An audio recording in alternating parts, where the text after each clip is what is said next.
My name's King Woudie, and I'm a music artist. I started in like 10th grade, started making beats first. Then I went from making beats to like trying to write to my beats and actually recording. So then I fell in love with like mixing, and then it just went from there.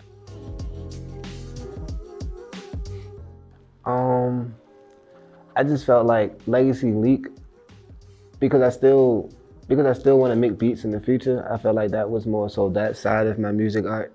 So when I decided to take the turn to start actually like recording and writing, I wanted to portray a new side of myself. So I decided to take on a new name.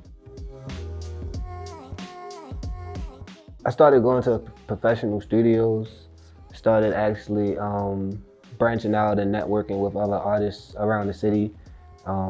Even been to Atlanta a few times to a few studios down there. So I feel like being around in those environments have like affected my craft and style, like how I decided to attack music. Yeah, that's funny as hell. I was in Atlanta and I was coming from an interview. I did a show down there with Poison Ivy, and one of my producers had hit me up with a beat. No, I was on Instagram and I seen this video of this marching band playing this song. I was like, dang, I love the way that trumpet was sounding. So I sent it to my producer and asked him to make me a beat for it. He made the beat and then he sent it to me like that same day or that same night, and I ended up writing to it.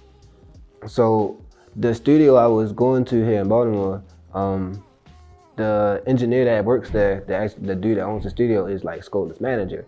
So, and like me and him got a connection for real from like, you know, me going to the studio and being in there.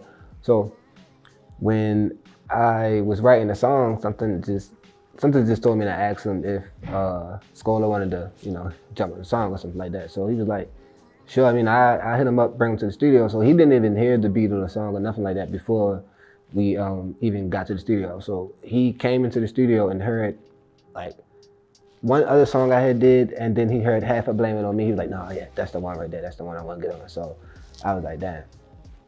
So it was just up from there.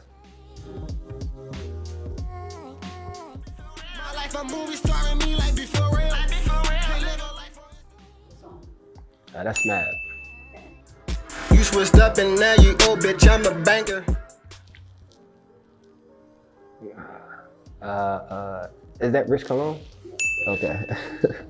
I'm itching for the money like my problems came with danger.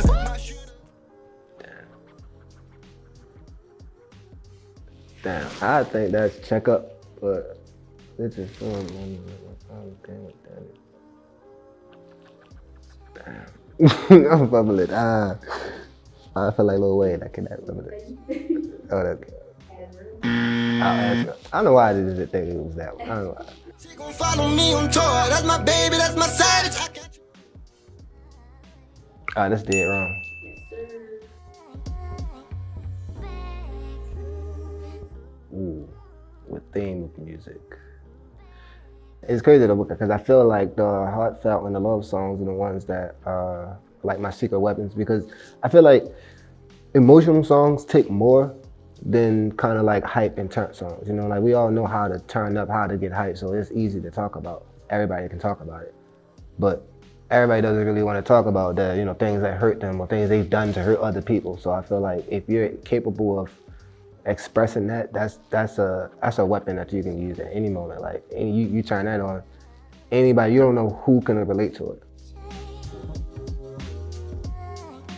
I think it's the writing and then recording process, like that little gap between right there. Cause it's like a lot of times when I'm writing, what I'm hearing in my head don't always be the outcome after I record. So it's like a lot of times it'll become a whole different song by the time I'm recording. I'm like, dang, I didn't think that this was the song it was gonna turn out to be.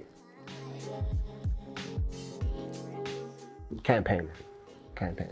I've been told multiple times over that you can record as much as you want to, but if you don't campaign the songs properly, if you don't market it yourself properly, you're not gonna reach the people that you want to reach. So The goal for the end of this year and moving into 2025 is the marketing campaign myself and my music better. Dropping my first album, dropping my first studio album at that. I would say it's gonna mostly be all me. If anybody else is involved, like as far as like a song, it'll be because the song required someone else to be on there, you know. Other than that, I kind of been trying to move in the direction of like soloist, like more. That way I have more control over direction of song itself, you know. A lot of times when you have features, you can't really control the direction of the song. That's why when you hear a song with somebody and like both parts of both features, the feature and the artist kind of like clash together, it sounds perfect because they just resonated together properly. But in some songs you get other person just be talking about whatever. I'm like, okay. But it's like cooking to me. Like you never know what you're gonna get when you walk into the kitchen. Like you're using the same recipe every time, you're going to always get something different. King Woudie embodies righteous and royalness all in itself. I feel like each and every one of us is royalty and kings and queens all in our own right. And when I decided to name myself King Woudie, it wasn't to take away anybody else's right to feel royal, but it was more so to stand out, to let everyone know, you know, we can title ourselves this, we can call ourselves this without feeling like it's prideful or overstepping.